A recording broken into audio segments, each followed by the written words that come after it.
Let me ask you something. Why do some people fall apart when life gets hard, while others rise? Why do highly intelligent people end up broke, lonely, and bitter, while someone with half their talent builds something extraordinary? Why do you know exactly what you should do, but you still don't do it? The answer is not motivation. It is not talent. It is not luck. The answer is order. And one book cracked this open in a way that nothing else has. Jordan Peterson, one of the most controversial and brilliant thinkers of our time, spent decades studying psychology, mythology, religion, and human behavior. And out of all of that, he distilled 12 rules that sit at the foundation of a meaningful, disciplined, and powerful life. This is not a feel-good self-help book. This is a hard look in the mirror, a philosophical punch to the gut. And if you actually absorb what this book teaches, your relationship with yourself, with other people, and with life itself will never be the same. Let us go deep. But before we go any further, if you're watching this on Millionaire Playbook, this channel exists for one reason: to give you the ideas, the strategies, and the mindset that actually change lives, not just entertainment, real implementation. If you have not already, follow or subscribe right now so you do not miss what we have coming. Now let us get into it. The big idea: order versus chaos. Peterson opens this book by saying something almost no other self-help author is willing to say. Life is suffering. Not sometimes, not occasionally. Suffering is built into the fabric of human existence. You will lose people. You will fail. You will face illness, betrayal, regret, and uncertainty. That is not a flaw in the system. That is the system. So the question becomes, what do you do about that? Two paths. The first path is the easy one. You chase pleasure. You take shortcuts. You lie to yourself. You blame the world. You avoid anything hard, and you call that freedom. The second path is the meaningful one. You accept the suffering. You orient yourself towards something higher. You take on responsibility. And you find that in the act of bearing weight with dignity, your life actually becomes worth living.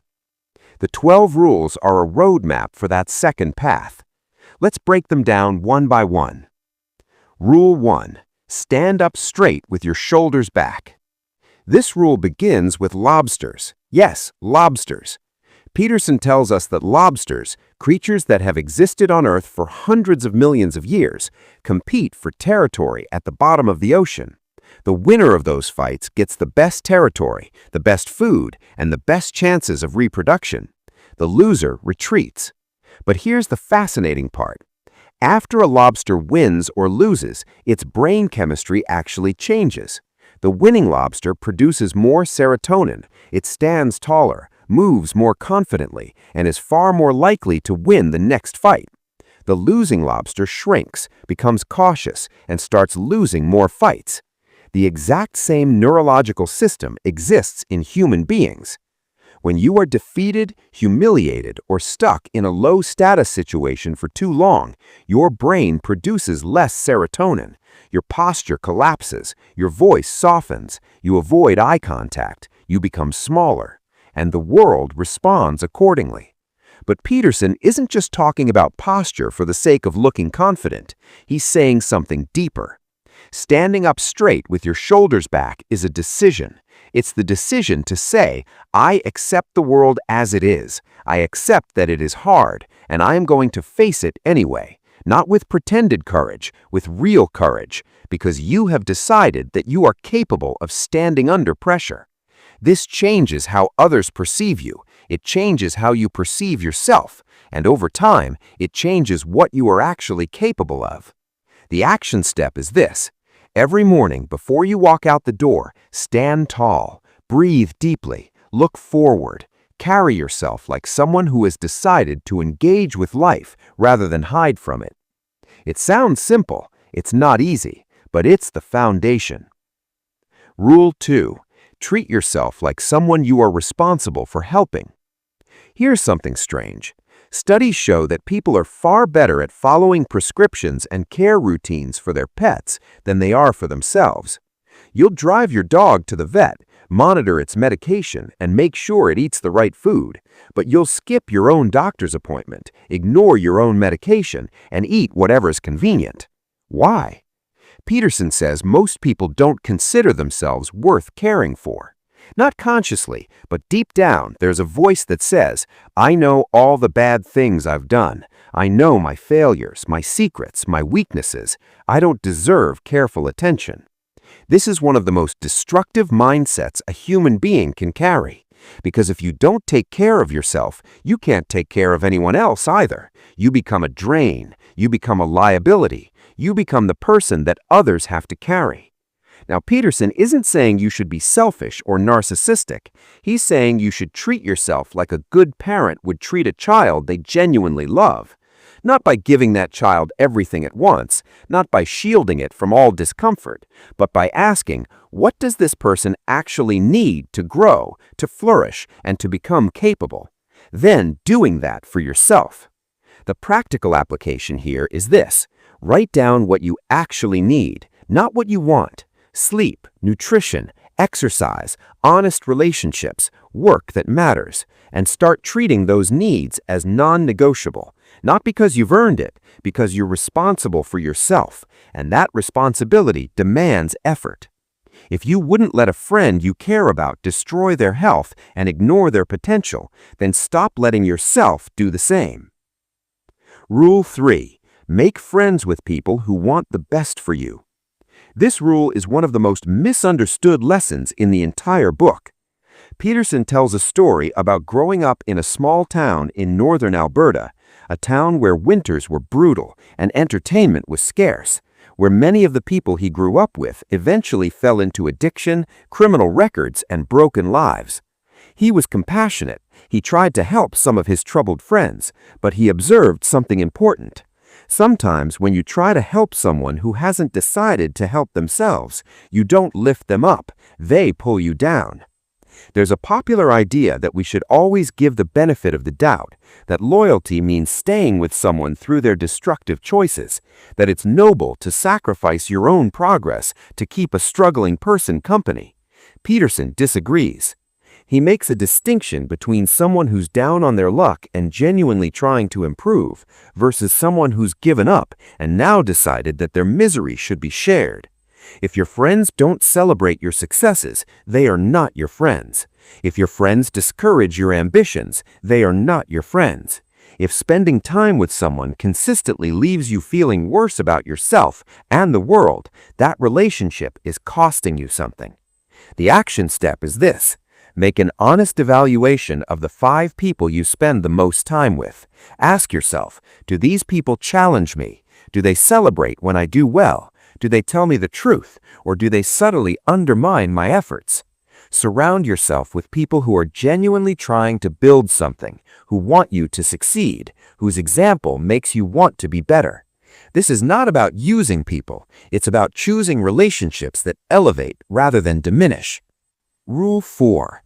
Compare yourself to who you were yesterday, not to who someone else is today. This might be the most practically devastating problem of our era. Social media has connected us to 7 billion people, and among 7 billion people, there will always be someone richer, more attractive, more successful, more fit, more talented, and more popular than you. If you measure your life against the highlight reel of the entire human race, you will always come up short. And the internal critic, that voice inside your head that's never satisfied, uses those comparisons as ammunition. Peterson identifies a very specific trap. When you compare yourself to others, you're comparing your insides to their outsides. You see their results, and you compare it to your process. You see their wins, and you compare it to your struggles. That's not a fair comparison. It's a rigged game, and you will lose every time. The only meaningful comparison is this. Are you better today than you were yesterday? Did you do something slightly more useful, slightly more honest, slightly more kind? Did you make one small step toward a better version of your life? That question is answerable. It's within your control, and it's the only metric that actually leads anywhere. Peterson also introduces an important idea here. You need to know what you actually want, not what society tells you to want, not what your parents wanted for you. What do you genuinely value? Because without a clear sense of your own values, you can't navigate toward anything. You just drift and compare and feel empty. The action step is this. Every night before bed, ask yourself one question. Was I slightly better today than I was yesterday? In one area, just one. Over time, this practice compounding is extraordinary. Rule 5. Don't let your children do anything that makes you dislike them. This rule sounds harsh on the surface, but it contains one of the most important insights about love, parenting. He is not criticizing the child. He is pointing out something that many modern parents get deeply wrong. The most loving thing you can do for a child is not to let them do whatever they want. The most loving thing you can do is to prepare them for the world. And the world will not tolerate a person who cannot regulate their behavior, who demands constant attention, who throws a fit when things do not go their way. When you fail to correct a child's bad behavior, you are not being kind.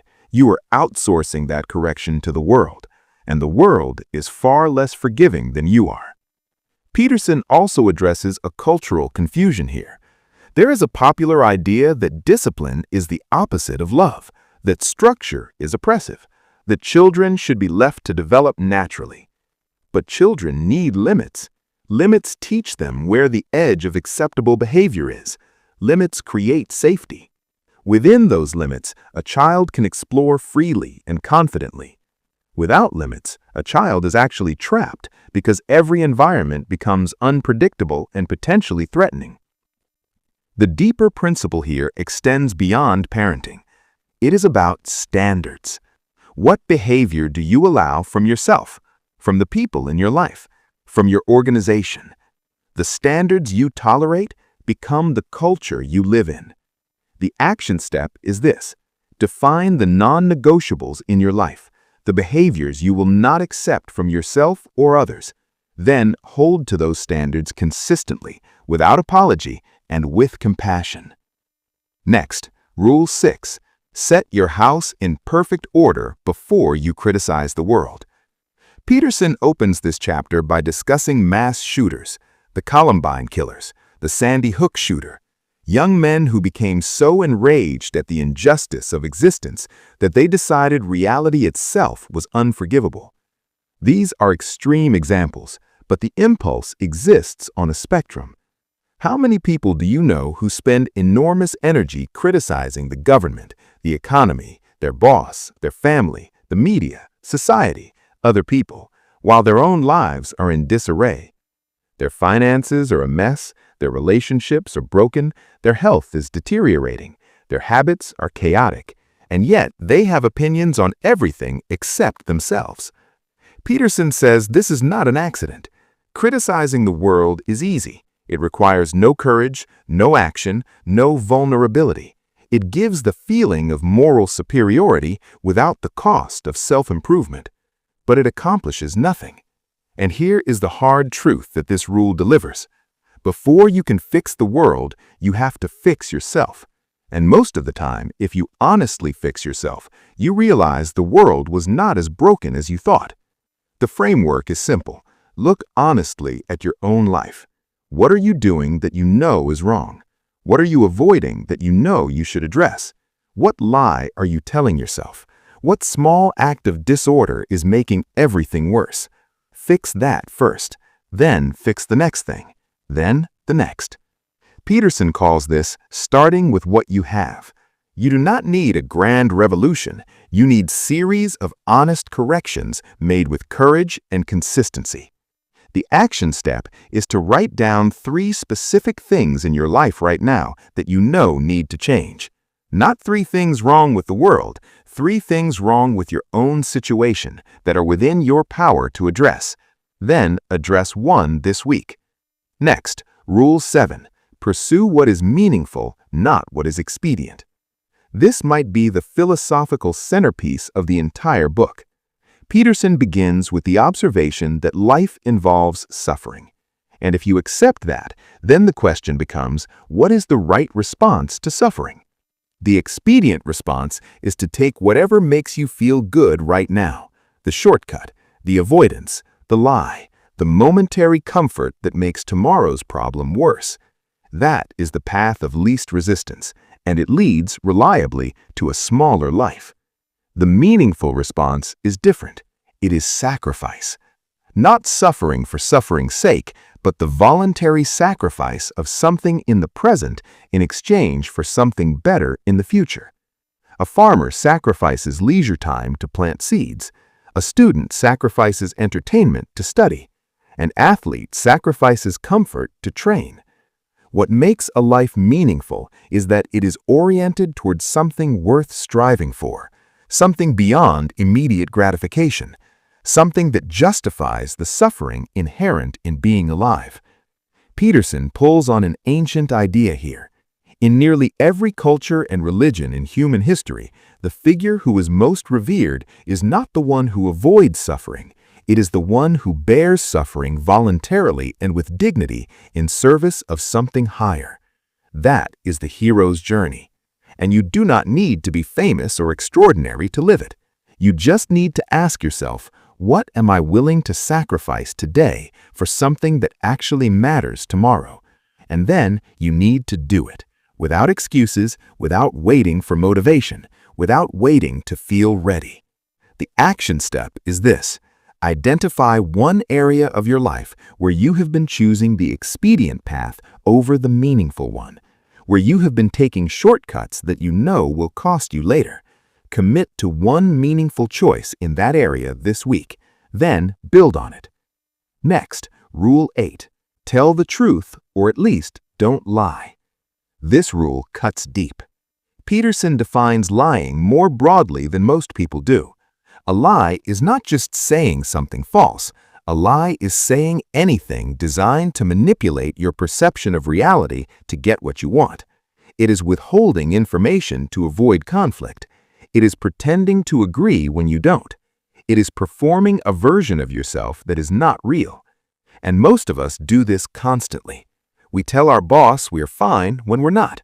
We tell our partner everything is okay when it's not. We tell ourselves that we'll start tomorrow. We stay in situations we know are wrong because the truth of leaving is too uncomfortable. Every lie you tell accumulates. And there's a very specific thing that happens when you live through lies. Your life becomes increasingly miserable in ways you can't explain because you're always managing the gap between what is real and what you're pretending. Peterson says this, you can decide to act in ways that you think will make you feel better, or you can decide to act in a manner that you could defend to yourself and to the world. The second one is integrity. And integrity has a strange property. When you tell the truth consistently, even uncomfortable truth, even at personal cost, life becomes more navigable. Problems that would have gotten worse because you avoided them get addressed. Relationships that would have rotted because of dishonesty become real, and your internal compass starts working again. The action step is this. Identify one lie you're currently living, not someone else's lie, yours. One thing you're pretending about, avoiding, or deceiving yourself or others about. Then take one honest step towards the truth. It doesn't have to be dramatic, just honest. Next, Rule 9. Assume that the person you're listening to might know something you do not. Most people don't listen. They wait. They wait for you to finish talking so they can say what they already planned to say. Peterson says that genuine listening is one of the rarest and most powerful skills a human being can develop. And the reason it is rare is because it requires something uncomfortable. It requires the possibility that you might be wrong, that the other person might know something you do not, that you might have to update your thinking. That threatens the ego.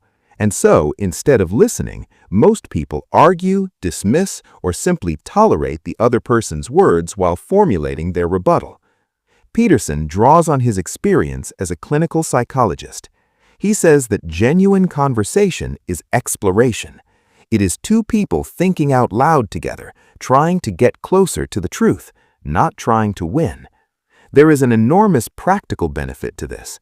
When you truly listen to someone, they tell you things, important things, things that can help you understand them, understand situations, and sometimes understand yourself. And there's a mindset shift required here.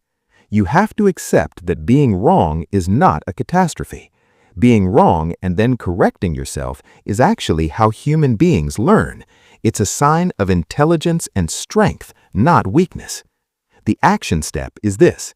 In your next important conversation, try an experiment. Say nothing until the other person has fully finished their thought. Then, before you respond, summarize what you heard them say and ask if you understood. You'll be surprised how rarely anyone does this, and you'll be surprised how much it changes the quality of your conversations. Next, Rule 10. Be precise in your speech. This rule deals with something subtle but devastating. Peterson uses the example of a relationship in trouble. When everything is fine on the surface but something is wrong underneath, couples often don't name the problem. It's too uncomfortable. It's easier to let it be vague, to say it's fine, to avoid the conversation. But here's what happens. The undefined problem doesn't go away. It grows. It spreads. It starts showing up in unrelated areas. You start fighting about dishes when you're really fighting about trust. You snap about time management when what you mean is that you feel unseen. Vagueness is dangerous. When you don't name something precisely, you can't address it. And the undefined monster is almost always scarier than the defined one. Peterson connects this to the idea of chaos and order. When something is unknown and undefined, it belongs to chaos. The moment you name it clearly, you bring it into the territory of order, and order can be dealt with. This applies to everything: your problems, your goals, your fears, your feelings. Vague goals produce vague results. Clear goals produce clear action. The action step is this. Take one thing in your life that you have been keeping deliberately vague, whether it is a problem you are avoiding naming or a goal you are not being specific about, and write it down in precise, concrete language. Define it. Name it. Then you can begin to deal with it. Rule 11. Do not bother children when they are skateboarding. This is the rule about risk, growth, and the danger of overprotection. Peterson begins by describing skateboarders at a university. Kids doing dangerous tricks on handrails, falling, getting up, trying again. Dangerous, yes, but deeply important. He argues that there is something essential that human beings learn through risk, through the possibility of failure, through the sensation of doing something genuinely hard and either succeeding or getting hurt trying. When you remove all risk from a child's life, you do not create safety, you create fragility. Peterson extends this further into a discussion about gender, biology, and culture. He takes a position that has made him controversial, that pretending there are no meaningful differences between men and women does not help anyone, that denying the reality of struggle and hierarchy does not eliminate those things, it just makes people unprepared for them. The deeper principle is this: a person who has never faced real difficulty has not been protected, they have been robbed. They were robbed of the opportunity to discover what they are capable of, because you only find your limits by testing them, and you only build genuine confidence by actually doing hard things, not by being told you are capable, by proving it to yourself. The action step is this: deliberately engage with something difficult this week, something you have been avoiding because it might result in failure or embarrassment. Do it anyway. The information you gain from attempting is worth more than the comfort of avoiding. Rule 12. Pet a cat when you encounter one on the street. This is the most quietly profound rule in the book. Peterson tells the story of his daughter, Michaela. She suffered from severe autoimmune disease and rheumatoid arthritis from a very young age. The pain was extraordinary. The medical journey was brutal. The uncertainty was crushing. For years, there were no guarantees, no clear answers, and no end in sight. And amid all of that suffering, something small would sometimes happen. A cat would appear. And for a moment, there was something simple and warm and present, a living creature that demanded nothing from you except acknowledgement. Peterson is making a statement about the nature of suffering and gratitude. When life is genuinely hard, when you are carrying real weight, when the suffering is not hypothetical but actual, you need to notice the small things that are still good. Not to minimize the suffering, not to pretend it is fine, but because if you cannot find anything good in your current moment, you lose the ability to keep going. This rule is about attention, about training yourself to notice the small moments of beauty, warmth, and connection that exist even in the midst of difficulty, because they are always there if you look. The action step is this. Today, sometime in the next 12 hours, find one small thing that is good and let yourself actually experience it. Not just notice it and move on, actually feel it for a moment. Build this habit. It will keep you going through the hard seasons. Final summary. Let us bring it all together. Rule 1. Stand up straight. Carry yourself like someone who has decided to face the world rather than hide from it. Rule 2. Take care of yourself the way you would care for someone you are responsible for. Your needs matter. Your flourishing matters. Rule 3. Choose the people around you carefully. Surround yourself with people who want you to succeed and who tell you the truth. Rule 4. Stop measuring yourself against other people. Measure yourself only against who you were yesterday. Progress, not comparison. Rule 5. Hold yourself and others to real standards. The behavior you tolerate becomes the culture you live in. Rule 6. Fix your own life before you try to fix the world. Be honest about what's broken in your own situation and address it. Rule 7. Choose meaning over convenience. Sacrifice present comfort for future flourishing. That's where a worthwhile life lives. Rule 8. Tell the truth.